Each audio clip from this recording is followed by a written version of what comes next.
오늘 하나님의 말씀은 요한복음 8장 31절과 32절입니다. 제가 받들어 읽겠습니다. 그때 예수께서 자기를 믿은 그 유대인들에게 말씀하시기를 너희가 내 말에 거하면 참으로 나의 제자가 되고 진리를 알게 되리니 그 진리가 너희를 자유롭게 하리라. 오늘 제목은 진리가 너희를 자유롭게 하리라. 여러분 오늘 설교 말씀을 들으시면서 무엇으로부터 우리가 자유롭게 됐는지 한번 이렇게 상고해 보는 시간이 돼야 되겠습니다. 아버지의 진리로 그들을 거룩하게 하여 주옵소서. 하나님의 말씀은 진리이니이다. 하나님의 말씀은 진리라고 말씀하고 있습니다. 이 하나님의 말씀이 진리라고 우리가 믿고 알고 있다면 그 성도에게는 반드시 자유함이라는 게 있습니다. 진리를 알기 때문에 자유함이 있습니다. 사도 바울이 감옥에 갇혀서 감옥에 갇힌 사람이 뭐가 좋을 일이 있겠습니까? 처량한 어떤 신세, 핍박과 박해를 받으면서 처량한 신세가 될 그런 상황에서도 바울을 자유롭게, 그런 억압된 상황에서도 자유롭게 담대하게 용기를 얻어 사역을 계속할 수 있게 하였습니다. 그것이 바로 바울이 알고 있는 진리였습니다. 불가능해 보이는 그런 조건 하에서도 바울은 두려움 없이 자기가 믿고 알고 있는 복음을 전했던 것입니다. 여러분, 마귀는 세상 풍조를 따라가게끔 자꾸만 우리를 이렇게 만듭니다. 그래서 흥미와 욕구를 자꾸만 충족시키는 것을 우리한테 환경을 마련해 줍니다. 옛날에 전두환이라는 대통령이 있었죠. 그때 한창 유행했던 말이 있습니다. 전두환이가 정권을 잡자 많은 사람들이 정치에는 관심을 못 갖게끔 스포츠, 영화, 섹스 산업 이런 것들에 몰두하게 3S라 그랬어요. 한창 그때 유행했던 얘기입니다. 이런 것들을 물량을 엄청나게 쏟아내가지고 자꾸만 이런 쪽으로 젊은 아이들이 관심을 갖게 만드는 것이죠. 전두환이 대통령 되고 나서 자기한테 반감을 가졌던 수많은 대학생들을 다른 곳으로 관심을 끌기 위해서 이런 수법을 썼던 것입니다. 마귀도 마찬가지입니다. 이런 것들에 마음을 빼앗긴 자가 있다면, 특히 구원은 받았지만 이런 것에 계속 관심을 기울이고 있는 자가 있다면 그는 하나님께 영광을 돌릴 수 없습니다. 뭐 거룩하다 뭐 이런 걸 다 떠나서요, 아예 육신적인 흥미와 욕구를 충족시키는 쪽에 관심을 기울인다면 하나님의 사역에 대해서 관심을 가질 수도 없고, 또 하나님의 말씀은 진리이기에 자유가 있는데 그 진리로부터 떨어져 나갔기 때문에 자유함이 없습니다.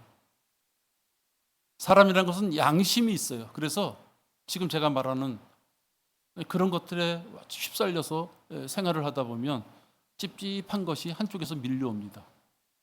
그런 찝찝함이 밀려오는 자가 하나님의 일을 어떻게 할 것인가 고민할 수 없는 것입니다. 우리는 성경에 있는 말씀을 통해서 우리가 어떻게 만들어졌는지를 압니다. 세상이 어떻게 만들어졌는지도 압니다.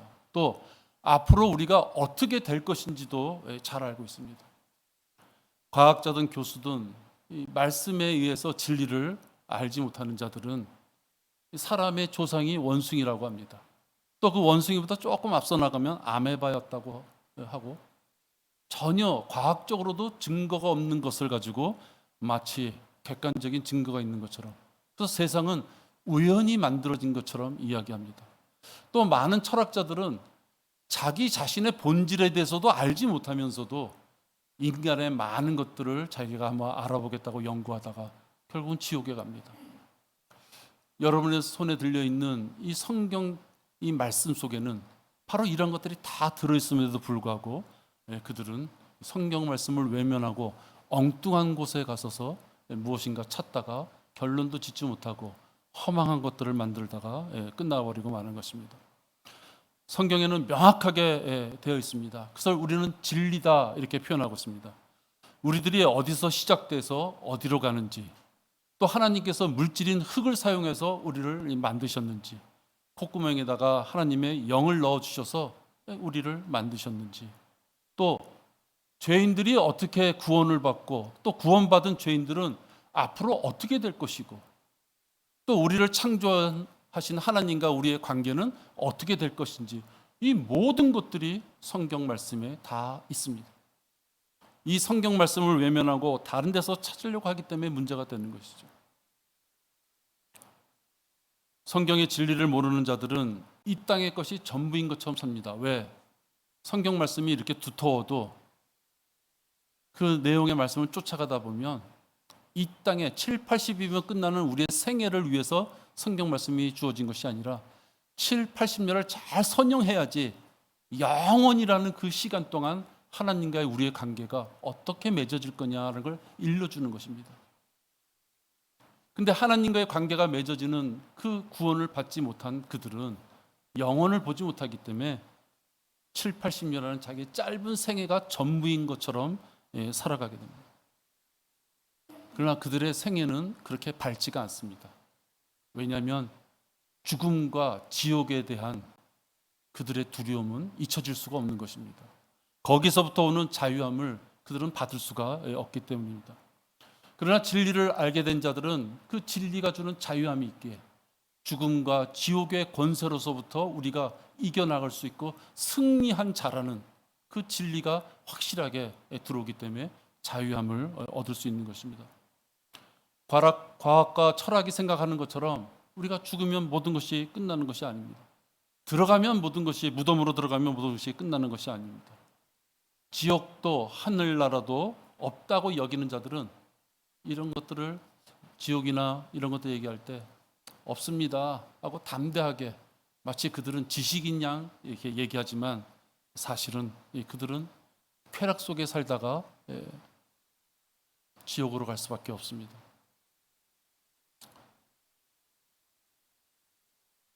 하나님의 존재하심을 모른다든지 또는 주 예수 그리스도의 복음을 외면한 자들은 지옥, 영원한 불못에 간다고 말씀되어 있습니다.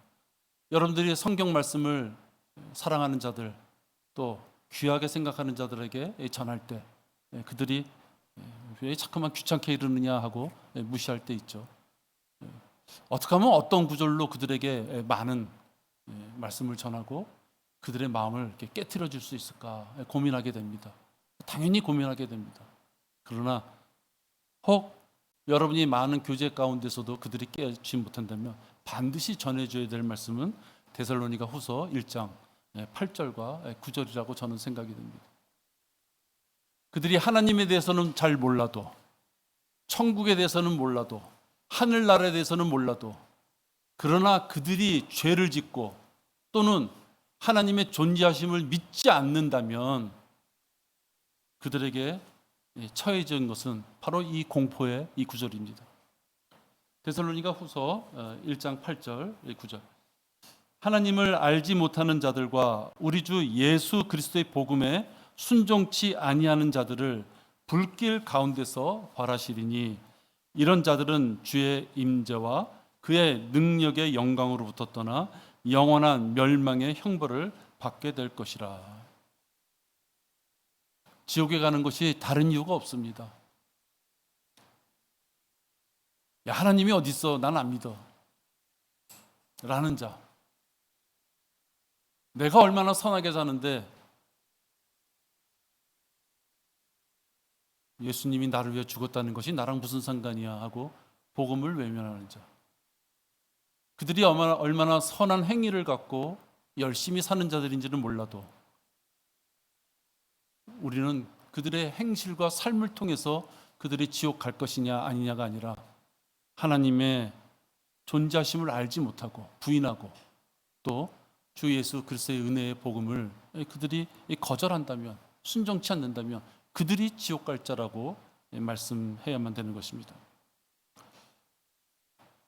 예수님께서는 하늘나라 또는 천국보다도 지옥에 대해서 더 많은 부분을 말씀하셨습니다. 그런데 현재 목사나 교회를 다니는 사람 중에서 아예 이 지옥의 존재 자체를 믿지 못하는 사람들이 많이 있다는 사실입니다. 그들은 지옥의 존재를 믿지 않는다면 두려움이 없어야 될 텐데, 여러분들 불행하시다 보면 많이 느끼시죠? 지옥 가십니다. 영접하지 않으면 지옥 가십니다. 그럼 다들 기분 나빠요. 그죠? 쌍심지를 키고 싸우자고 욕하고 덤벼들죠. 마치 지옥이 없는 것처럼, 자기는 죽지 않을 것처럼, 자기는 선한 삶을 살기에 전혀 나랑 상관이 없다는 듯한 표정을 짓고 있어도 결국은 지옥 가십니다. 그러면 싸우자고 덤벼듭니다. 왜? 그들이 지옥이 있다는 것을 알기 때문입니다.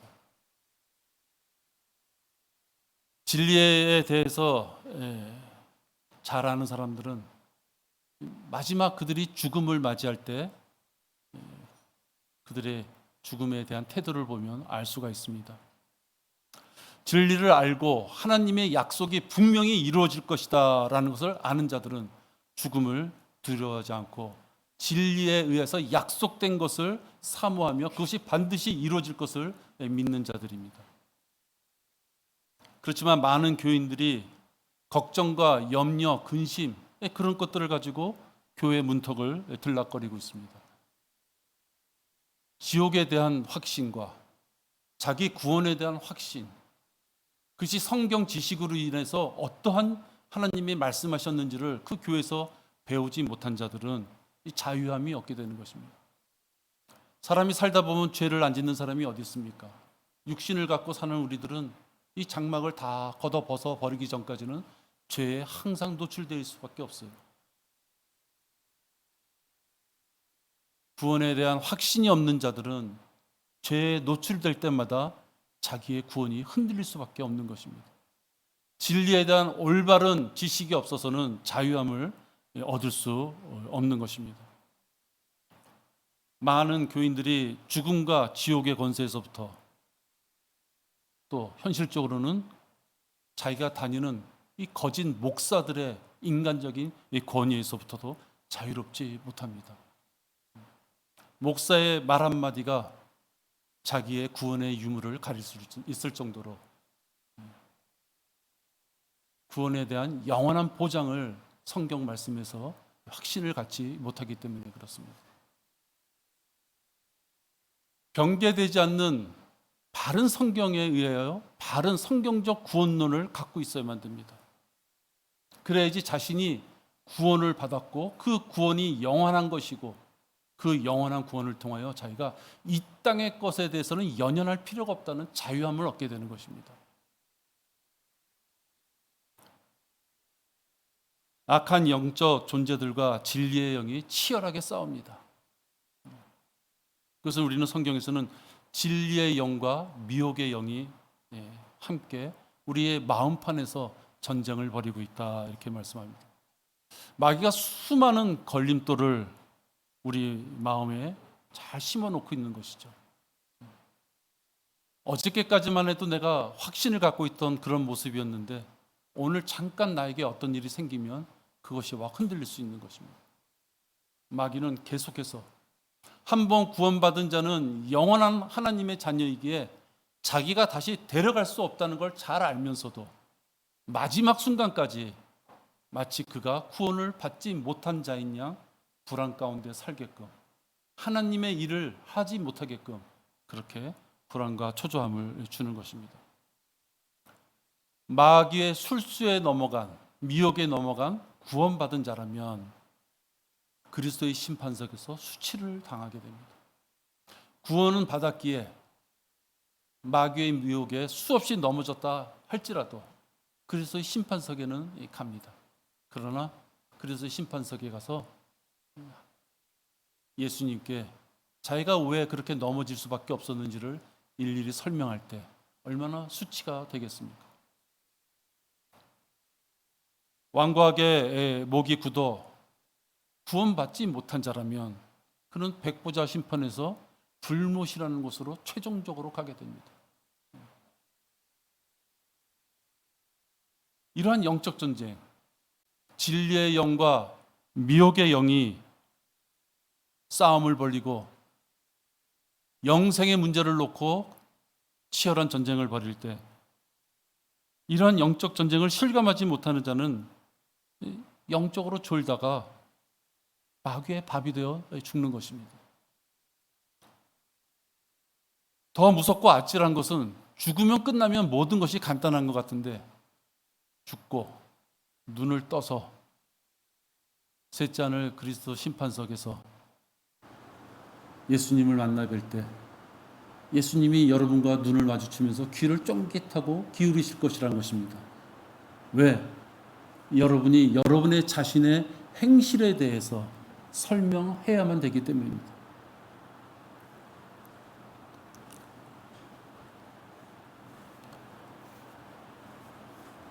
진리를 알게 된 자들은 이렇게 하나님이 그리스도의 심판석에서 있을 이 상황도 두렵지가 않습니다.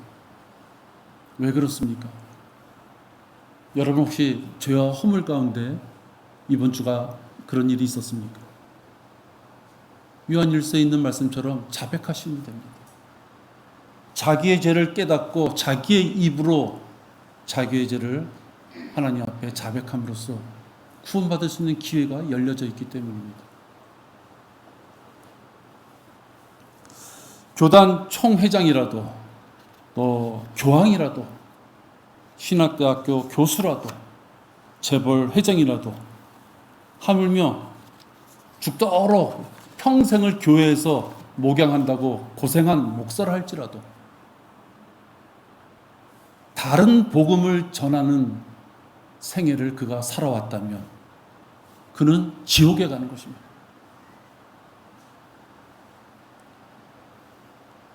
몇 평짜리 몇 층짜리 수많은 복지사업, 수많은 교육사업, 유튜브를 통해서 수많은 강연을 했다 할지라도 교회의 우두머리가 되어져가지고 권력을 누리는 교단의 총회장이라도 끼리끼리 모여서 이 세상에서는 권위를 가지고 그가 명예를 가지고 많은 것을 누린 자일지 모르지만 그가 올바른 성경적 구원론에 의해서 주 예수 그리스도께서 우리를 위하여 십자가에 못 박혀 죽으시고 장사되셨다가 3일 만에 다시 살아나신 사실, 그것을 믿음으로 우리의 죄를 용서해 주시겠다고 하셨던 그 죄인이 자기의 죄를 회개하고 구원받았다면 그것이 올바른 성경적 구원론입니다. 그거 이외에 더 붙이거나 더 빼는 어떠한 무엇인가를 그가 일평생을 죽도록 고생하면서 많은 성도들에게 전했다면 그는 헛고생을 하다가 지옥에 가는 것입니다. 여러분, 지옥에 가는 것입니다. 지옥에 가는 것입니다. 예수 그리스도를 주와 구세주로 영접하는 것 이외에 아무것도 없습니다. 칼빈의 5대 강령 중에는 성도의 견인이다라는 게 있습니다. 견인이라는 것은 자기 구원을 끝까지 지키면 구원을 이뤄 나갈 수 있다, 이렇게 표현하는 것입니다. 원래 칼빈의 5대 강령은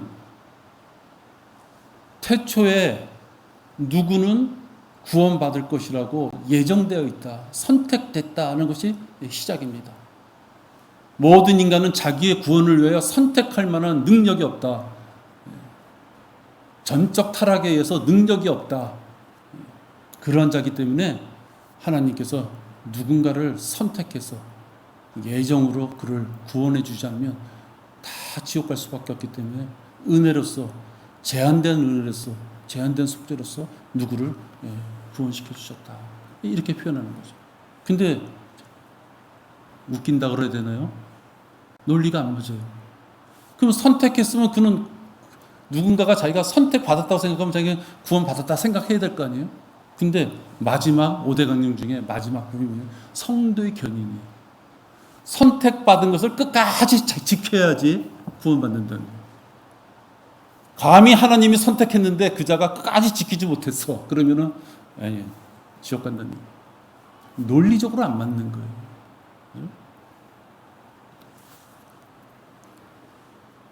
성도의 견인이라는 행위를 구원의 수단으로 주장하고 있는 장로교는 많은 교인을 혼란 가운데 빠뜨리면서 지옥으로 보내는 것입니다. 장로교 목사들은 다 지옥에 갈 사람들입니다. 또한 구원은 점차 이루어져 가는 것이다. 그리고 구원받은 후에 믿음에서 혹시 떠나게 되면 구원도 잃어버린다 라는 사람들이 있습니다. 결국 그것도 그래서요.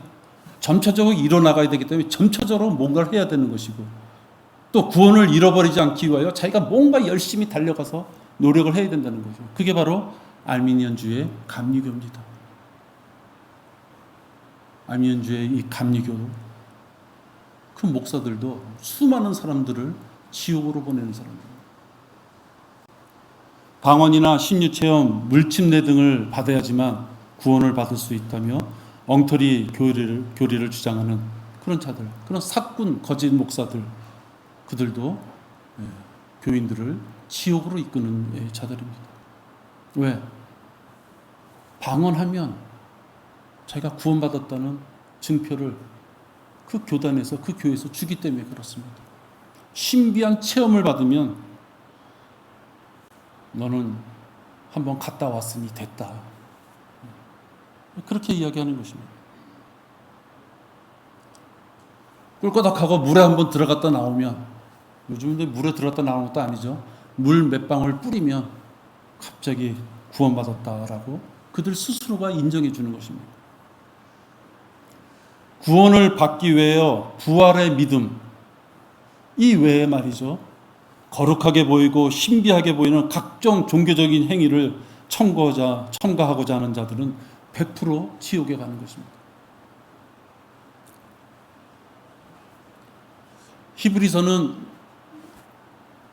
A와 B를 비교해 놓고 B가 더 좋다, 상대적으로 이제 그런 표현들을 많이 합니다. 구약의 피, 예수님의 피를 비교하면서 그렇게 비교를 많이 하죠. 완벽한 구속을 이뤘다는 것을 비교하기 위하여 히브리서는 그렇게 비교하는 부분들이 참 많습니다. 여러분들 히브리서 9장 12절 보십시오. 히브리서 9장 12절입니다.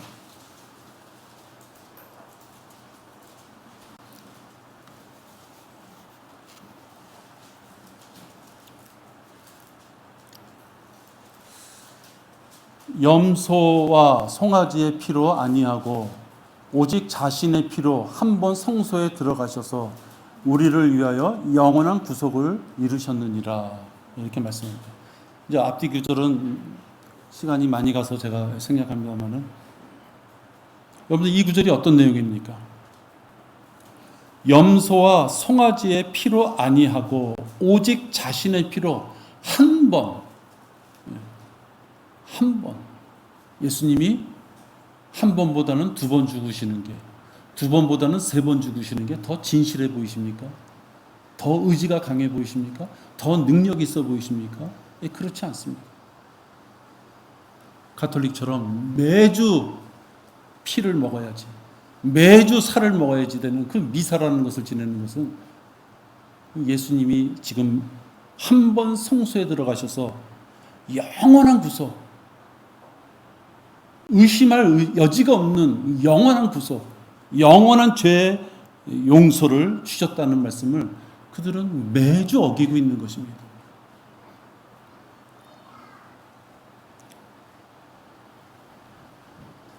예수님께서 우리를 위하여 십자가에서 죽으신 그 사건은 딱 한 번 있는 사건입니다. 그 딱 한 번 있는 사건으로 그리스도 안으로 들어온 하나님의 자녀들은 영원한 구원에 대한 보장을 얻은 것입니다. 이것은 하나님의 말씀이고, 이 말씀을 토대로 우리는 살아가면서 많은 어려움과 또는 미혹 가운데서도 승리할 수 있는 힘을 얻게 되는 것입니다. 특히 한 성령으로 예수 그리스도의 몸 안으로 들어가 잠기는 성령 침례는, 이 성령 침례에 의해서 우리가 그리스도의 몸과 하나가 됐다. 그리스도의 몸에 종기처럼 붙였다 떼었다 하는 것이 아니라, 그리스도의 몸, 그리스도의 팔과 다리가 됐다 하는 것입니다. 지체가 됐다는 것입니다. 예수 그리스도의 몸으로부터 우리를 떼어날 존재는 없습니다. 즉, 이 성령 침례는 우리에게 영원한 구원에 대한 보장을 말씀하는 구절이기도 합니다. 이 진리를 모르는 자들은 자기가 무슨 죄를 졌거나 남한테 좀 해꾸질했거나 실수를 했거나 하면 자기가 예수 그리스도의 몸에서부터 떨어져서 지옥에 갈 거라는 걱정을 하게 되는 것이죠. 그런 자에게는 자유함이 있을 수 없습니다. 물 세례나 물 침례 등 의식적인 어떤 종교 행위를 통해서 자기 교회만 구원이 있다고 주장하는 이 거짓 교리를 혹시 분별할 수 없는 자들이라면 그들에게도 자유함이 없습니다. 목사가 물에만 들어갔다 나오면 구원받는다고 했는데 그가 자신의 죄를 그리스도의 은혜의 복음에 의해서 그 죄를 용서해 주신 예수 그리스도의 보혈로 말미암아 자기가 구원받았다는 것을 자기 마음속에 진정으로 잘 알지도 못하면서 학습 세례를 거쳐서 그들이 그렇죠. 저도 오래간만에 얘기 꺼냅니다. 학습 세례라는 걸 거쳐서 또 일정한 시간이 되면 자기네들 마음대로 침례 받을 때가 됐다고. 그럼 그들의 표현에 의하면 이제 구원받을 때가 됐다고 이 얘기거든요. 그 사람이 하나님의 구원의 복음에 따라서 자기의 죄를 회개하고 자기의 죄를 용서함 받을 수 있는 그 자유함, 자기의 자유의지로 찾아가는 것이 아니라 시간이 지나면 때가 돼서 진급하는 것처럼 학년이 올라가는 것처럼 구원에 대한 것을 주는 그런 교회에 다닌다면 그들에게는 자유함이 없습니다. 죽음을 의미하는 잠긴다는 의미의 침례와 그냥 죄를 씻어준다는 의미의 세례를 분별할 수 없는 자들, 그냥 물이 없어서 그냥 어떻게 매번 물 잠기냐 그냥 이렇게 뿌려주면 되지, 그 의미가 아니죠. 잠긴다는 것은 죽음을 의미하는 거예요. 완벽한 죄의 용서, 예수 그리스도가 십자가에 못 박혀 죽으신, 그래서 우리의 모든 죄를 다 용서해 주신 그것을 의미하는 것인데 물만 뿌려가지고 마치 죄를 씻어준다는 듯이, 그건 어떤 의미예요? 마치 뿌려주는 자한테 권위가 있는 것처럼 느껴지는 거예요. 우리는 구원받은 자가, 이미 과거에 구원받은 자가 많은 성도들에게 자기의 믿음의 간증을 보여주기 위하여 침례식을 그냥 행하는 것뿐인데, 그들은 물에 들어갔다 나왔다든지 혹시 물뿌림을 통해서 구원을 받는다니까 구원을 주는 행위를 누가 해요? 목사가 하는 것처럼 느껴지는 거예요. 하나님이 하실 일을 감히 목사가 자기의 권위로 그것을 행하는 것처럼 느낄 수 있는 거죠. 아직도 몸이 뜨거워지는 성령 침례를 받겠다고 산이나 이런 데로 쫓아다니는 자, 가정 파탄을 일으키는 자들, 유명 목사의 기도원에 가서 시간과 돈과 노력을 다 소비하고 삶이 엉망으로 되는 자들, 그런 자들은 자유함을 얻을 수 없습니다. 우리가 어떻게 창조됐고 구원받은 이후에는 여러분이 몸과 혼과 영이 어떻게 될 것인지, 또 죽은 다음에는 여러분이 어디로 갈 것인지, 또 어디에서 영혼을 보낼 것인지, 이런 것들을 성경을 외면하고는 도저히 알 수가 없음에도 불구하고 그들은 과학과 철학이라는 이 헛된, 비속하고 허황된 말장난과 같은 이런 것들에 의해서 그 진리의 자유함을 찾지 못하는 것입니다.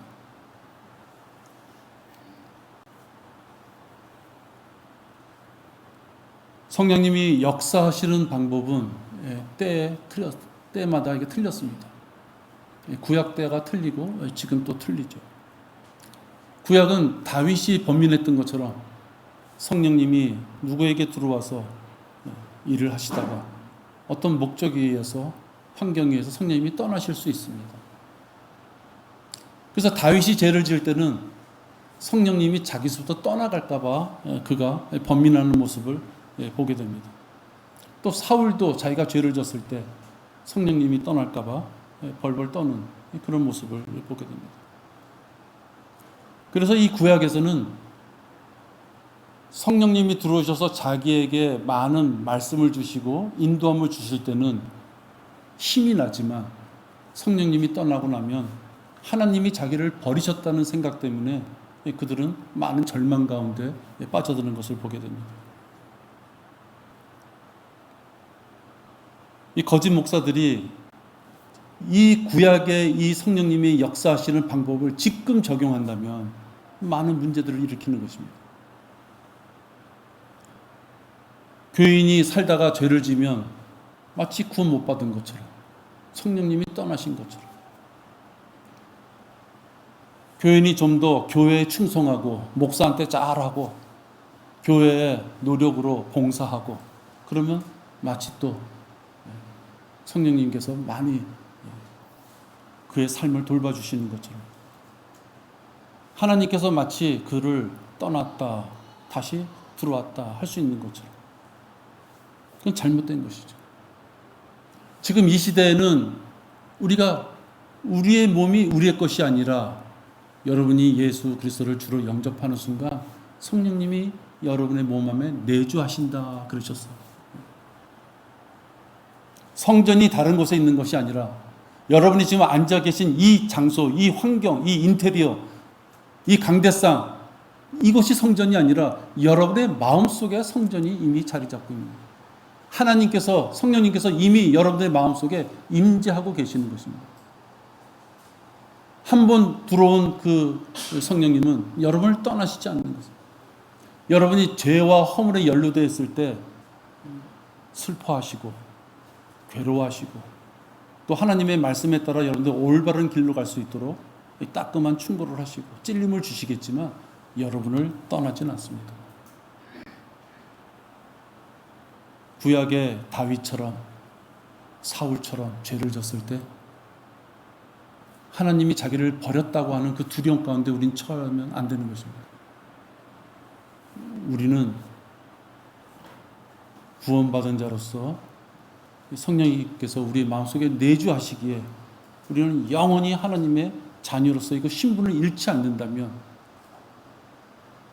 죽음과 지옥에 대한 그 자유함에서 얼마든지 벗어날 수 있는 것입니다. 진리를 모르는 자들, 지금 내가 여러분들 여러 가지를 말씀드렸지만 이 성경적인 진리를 모르는 자들은 행위의 노예가 되는 것입니다.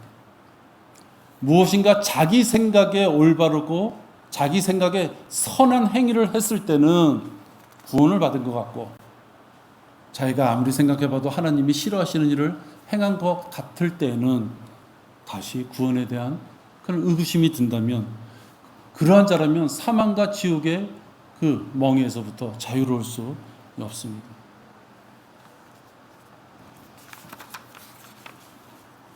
진리에 의해 자유를 아는 사람들은 여러분 뭔가 변화가 있습니다.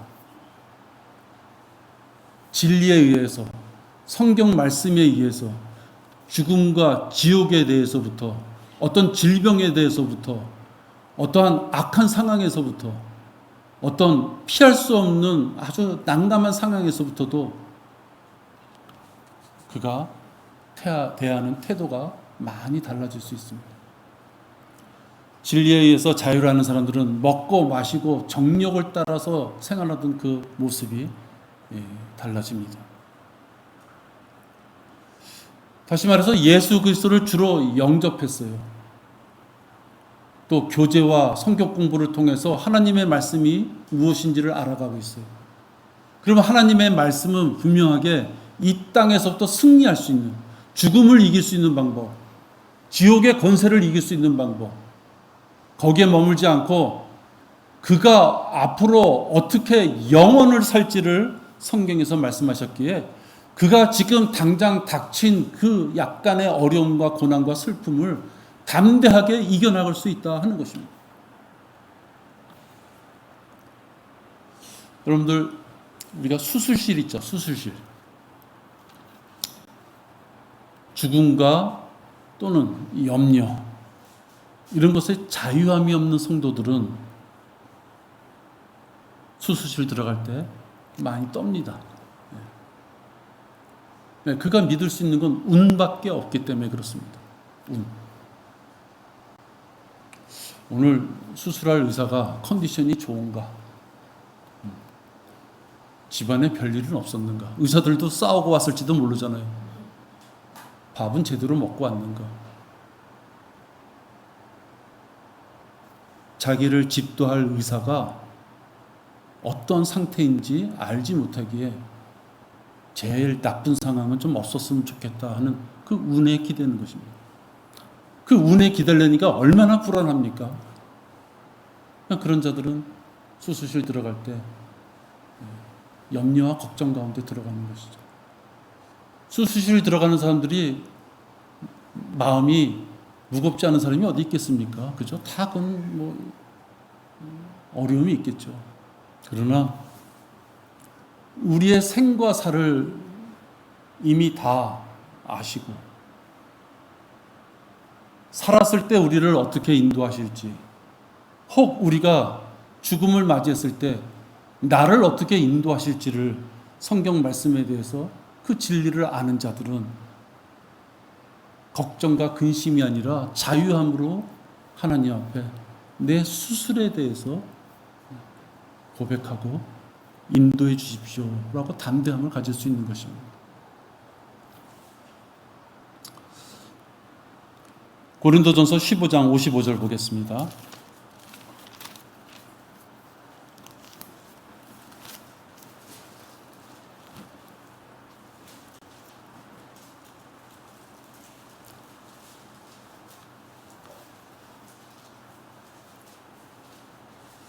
어, 15장 55절과 56절 우리 다 함께 봉독하겠습니다. 오 사망아 너의 쏘는 것이 어디 있느냐? 오 음부야 너의 승리가 어디 있느냐? 사망에 쏘는 것은 죄요 죄의 능력은 율법이라. 아멘. 이 자유함을 얘기하고 있습니다. 오 사망아 너의 쏘는 것이 어디 있느냐? 예수 그리스도께서 공중 재림하셔서 우리의 이름을 부르실 때, 혹 우리가 살아있다면 죽음을 맛보지 않고 부르심을 받는 것입니다. 그러기에 오 사망아, 죽음이 우리에게 두려움을 줄 수 없다는 것입니다. 여러분 지금 살아 계시잖아요. 지금 공중 재림하셔서 우리의 이름을 부르신, 우리가 해야 될 것은 오 사망아 죽음아 너는 나를 지배할 수 없다. 이 자유함을 가질 수 있는 것입니다. 오 음부야 너의 승리가 어디 있느냐? 공중 재림하셔서 우리의 이름을 부르실 때 그리스도 안에서 우리보다 먼저 죽은 자들, 그들은 땅의 권세를 다 내버리고, 음부야 이미 죽은 자들도 사망의 권세를 다 깨쳐버리고 주님이 부르실 때 함께 갈 수 있는 것입니다. 한번 주 예수 그리스도를 마음의 주로 영접한 자들은 죽음이 우리를 지배할 수 없는 것입니다. 죽음이 우리를 지배할 수 없다는 것은 여러분에게 담대함을 줄 수 있는 자유함을 줬다는 것입니다. 여러분에게 담대한 자유함을 줬다는 것은 여러분의 입술을 통하여 설교에 초도에 말씀드렸지만 바울처럼 어떠한 환경에 있더라도 주 예수 그리스도의 은혜의 복음을 전할 수 있는 그 능력이 바로 그 자유함에서 나오는 것입니다.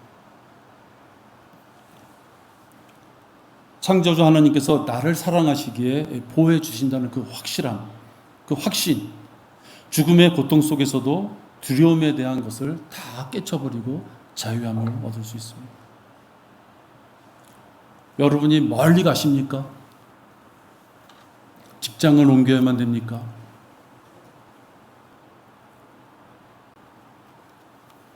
부모나 혹 자식에 대한 걱정 때문에 염려가 크십니까?